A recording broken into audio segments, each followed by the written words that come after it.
Hey guys, Bugcat7 here. Okay, it is Tuesday, October 9th, 2018, very early in the morning. And I want to thank you for visiting the Stonewall Research channel here on YouTube. Thank you very much. If you're new to the channel, please subscribe. Please go through my videos.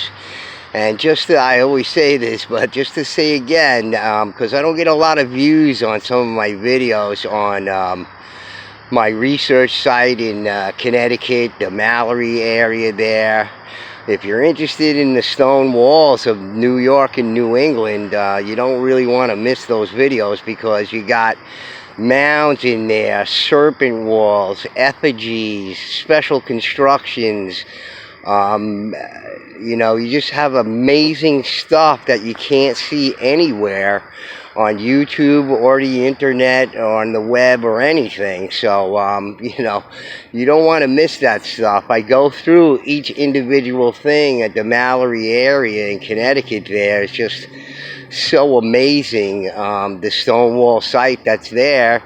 And then I go up to Vermont to visit with Jimmy the Paleo Mountain Man on his property there and in the Vermont area there, and he and I discovered some amazing things about the stone walls up there, which are unique discoveries. You're not going to see that anywhere on YouTube or the internet or anywhere. So again, Dr. Robert Schoch has said recently in a radio interview that he believes there are messages in the megalithic constructions around the world. And the research that we did in Vermont is no less important than what Dr. Robert Schoch is talking about.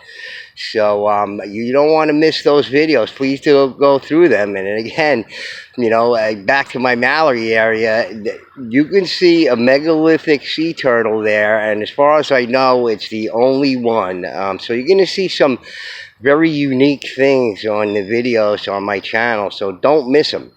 All right, so anyway, this video basically is entitled, Brien Foerster, and a clarification about, my recent videos on elongated skulls, because I think people are sort of not getting the message correctly, or they're misunderstanding what I'm saying. Maybe I'm not clarifying myself, but this is more or less a clarification on, what the deal is with what I'm saying about Brien Foerster. Now, a lot of people think that I'm trying to say that, I'm trying to disparage Brien Foerster, or I'm trying to marginalize him or put him down or whatever. Listen, I love Brien Foerster.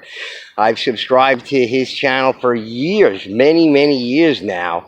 And we've gone back and forth in some comments and stuff like that, because I love his stuff. I love his research, and I hope he lives to a ripe old age so we can see more and more and more of his stuff in Peru and Egypt and elsewhere. I love his stuff. So let's get that straight, number one. And I think what people are not getting, or they're missing, of what I'm saying in my recent videos as I go over this book by C.W. Saram, which again is a book that more or less goes over amateur archaeological research, alternative archaeological research that you're not going to hear or read in mainstream academic books, or in lectures, or even in college classes or anything like that, because they've been largely ignored. And that's what makes Saram's book so important, is that it has these stories in it that you can't hear or see anywhere else. So that's why I'm going over the book. And just to make it clear to the people, because I have to say, Brien Foerster, I hope he realizes that his fans out there are ready with their pitchforks and torches and ropes and everything to get ready to lynch me, or anybody else who criticizes Brien Foerster. And I'm not criticizing Brien Foerster, just to get that clear. I'm not criticizing or putting him down or anything like that.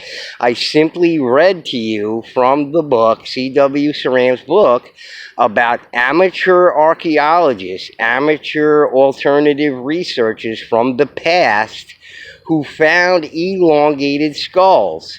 And the point is that, you know, I mean, a lot of people come back on the comments, oh, he's not the first one to discover, you know, elongated. That's not what I'm saying, that he's not the first one to discover, you know, or I'm suggesting that he claims he's the first one or anything like that. That's not what I'm saying. What I'm saying is that over 100 years ago, in the late 1800s, an amateur archaeologist found elongated skulls in the southwestern United States at Snaketown, Arizona, and stated that they were natural. That's the thing, okay? As far as I know, from looking at Brien Foerster and other people's research and work, Brien Foerster is the only one so far that I know in contemporary times to claim that they're natural, that they're not the result of artificial cranial deformation. And, you know, that's what I've been getting out of Brien Foerster's videos, and I was very interested in that. I still am, and I can't wait to see more of his stuff. But I read in C.W. Ceram's book that this amateur archaeologist, Weatherhill, back in the late 1800s, found these elongated skulls at Snaketown, Arizona, and identified them as being natural. Okay, I think Edwin S. Gladwin was the one that followed up on his work, Weatherhill's stuff. And, you know, he's the one who sort of identified these skulls as being naturally formed and not the result. And, you know, differentiated between the two different types.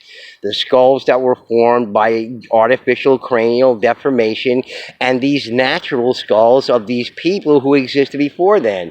And about how Gladwin, like a guy like Brien Foerster, who was a guy like Brien Foerster, was, you know, beat up by his fellow archaeologists and everyone else because of his claims of, you know, an unknown civilization and different peoples and different morphology and all this kind of stuff. So that's all I'm saying. I'm not saying that Brien Foerster was making erroneous claims or anything.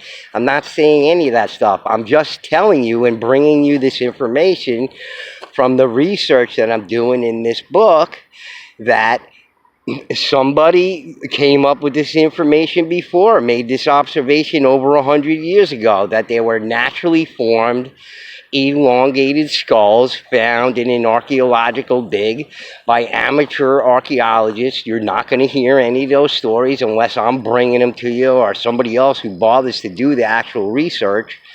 So that's what I'm claiming, okay? I'm showing you with the information that I got from this book and about how this has already been presented to the American public before in the past. And now, today, in contemporary times, Brien Foerster is doing the same thing, only in Peru. And all I was saying is that elongated skulls were found in the U.S. Like Brien Foerster says, they're found all over the world. Well, the U.S. is, you know, one of those places, and that these amateur archaeologists and alternative researchers from the past, you know, more or less put forth the same sort of claims and observations that Brien Foerster does right now, is that these elongated skulls were formed naturally. They're not the result of artificial cranial deformation. So that's it. That's what I'm saying. That's what my point is. I'm not trying to put Brien Foerster down in any way whatsoever or make spurious claims of anything else. So I just wanted to get that clear because recently, I guess it was the Lost History Channel did this thing on elongated skulls, to this video, this presentation, and I went through the comments there, and I sort of directed people over to my channel to find out this interesting information that I found out from Ceram's book, and that they might be interested in that. So immediately, people like got offended by it because they thought I was like trying to minimize or marginalize Brien Foerster's work, and that's not what I'm doing. So, I mean, maybe they feel bad about it or something. I have no idea that maybe Brien Foerster is not the first to come up with this idea about the elongated skulls being formed naturally and not artificially, but that's the truth. That's what I found in the book, So I'm sorry that he's not the first, but he isn't. So that's all there is to it, And maybe he's aware of it. Maybe he's not. I don't know whether he is or not. But if he's not aware of it, maybe he should check out my video. So he might be interested in that. So in any case, guys, I just wanted to make this clarification because people are jumping all over me for trying to like put down Brien Foerster, and I'm not doing that.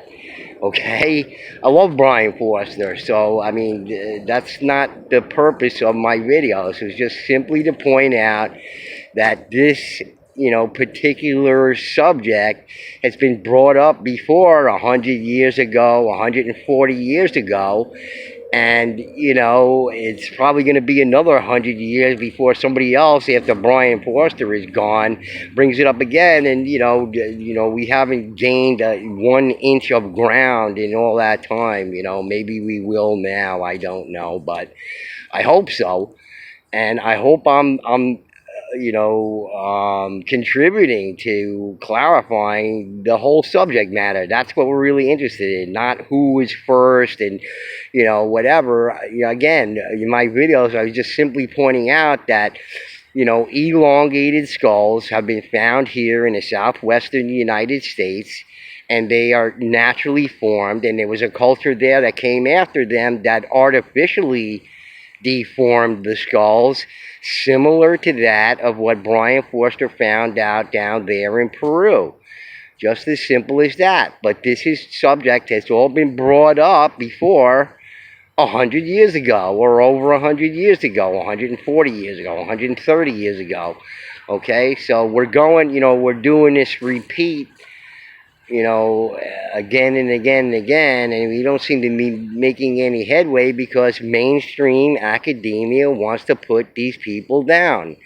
And Edwin S. Gladwin, I was pointing out in my videos there, was one of these guys who proposed similar things to Brien Foerster, and the guy was just beat up.